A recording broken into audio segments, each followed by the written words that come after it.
নমস্কার, সুভদ্রা রান্নাঘরে আমার সকল দর্শক বন্ধুকে জানাই স্বাগত। আমি শিউলি। আজকে দেখো আমি কি নিয়ে এসেছি। আজকে আমি কতগুলো পাবদা মাছ নিয়ে এসেছি। তো পাবদা মাছের তেল দিচ্ছি। হ্যাঁ, পাবদা মাছের ঝোল বানাবো আজকে, কারণ গরম পড়ে গেছে, ভীষণ গরম পড়ে গেছে হঠাৎ করে। তো সেই জন্য পাবদা মাছের তো আমি দই পাবদা, মাছের ঝাল, পাবদা মাছের ঝাল অনেক রকম কয়েক রকমই রেসিপি বানিয়েছি। তো ঝোলটা আমার বানানো হয়নি, তো বাড়িতে বানিয়ে খাই, তো তোমাদের সাথে শেয়ার করা হয়নি। সেই জন্য দেখলাম আজকে তোমাদের সাথে একটু শেয়ার করে দিই।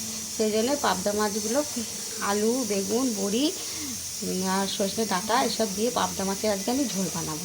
তো আমি নুন আর হলুদ আর একটু সর্ষের তেল এই দিয়ে ম্যারিনেট করে রেখে দিলাম মাছগুলো। এবারে আমি 10 মিনিট রাখবো, রেখে তারপর তোমাদের আমি দেখাচ্ছি। কড়াতে সর্ষের তেল দিয়ে দিয়েছি। এবার কয়েকটা বিউলি ডালের বড়ি ভেজে তুলে নেব লাল লাল করে। আমি তোমাদের বললাম আজকে ঝোল বানাবো পাবদা মাছের, আলু, বেগুন, বড়ি আর সজনে ডাঁটা দিয়ে। তোমরা একবার এভাবে বানাবে, বানিয়ে খেয়ে দেখবে এবং আমাকে কমেন্ট করে জানাবে। আমার বড়িগুলো লাল লাল করে দেখো ভাজা হয়ে গেছে। এবার আমি এগুলোকে তুলে নিলাম। এই তেলের মধ্যে এবার আমি বেগুনগুলো দেবো।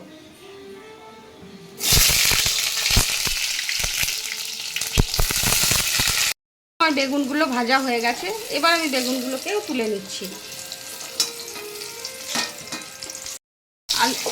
আলুগুলোকে ভেজে এবার তুলে নেব।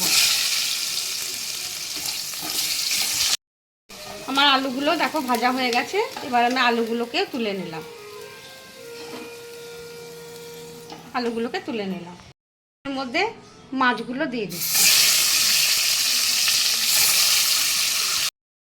আমার মাছগুলো দেখো লাল লাল করে ভাজা হয়ে গেছে। আমি একটু লাল লাল করেই ভেজেছি।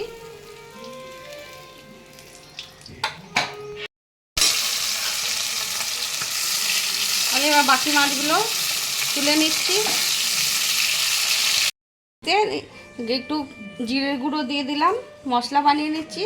অল্প করে জিরের গুঁড়ো আর অল্প করে একটু পরিমাণ মতন হলুদের গুঁড়ো,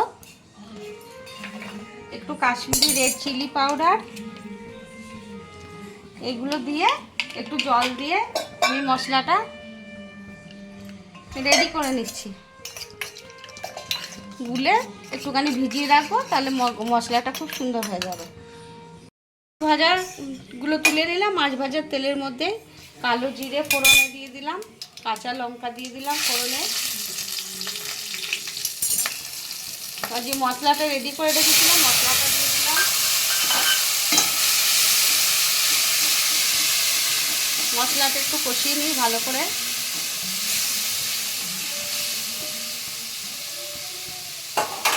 এবার আমি একটু টমেটো কুচো করে রেখেছি, টমেটোটা দিয়ে দিলাম।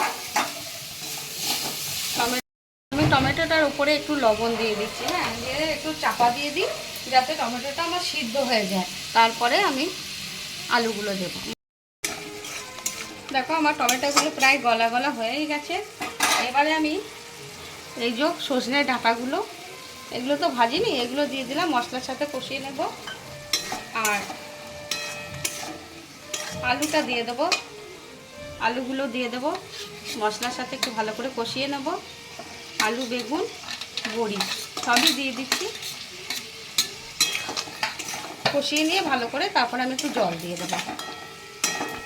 শুকনো হয়ে গেছে, শুকনো হয়ে গেছে একদম। এবারে আমি একটু গরম জল দিয়ে দিচ্ছি।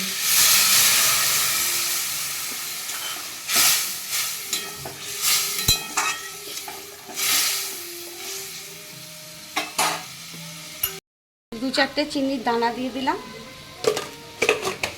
এবারে আমি ঝোলটা একটু চাপা দিয়ে দেব। 2-5 মিনিট ফুটবে, তারপরে মাছটা দেবো। একটু লবণ দিচ্ছি, আমার লবণটা একটু কম হয়ে গেছে, সেই জন্য দিয়ে দিলাম। এবার মাছগুলো দিয়ে দিচ্ছি। মাছগুলো দিয়ে আবার 2-4 মিনিট ফুটিয়ে নেব, ব্যাস, তাহলেই হয়ে যাবে।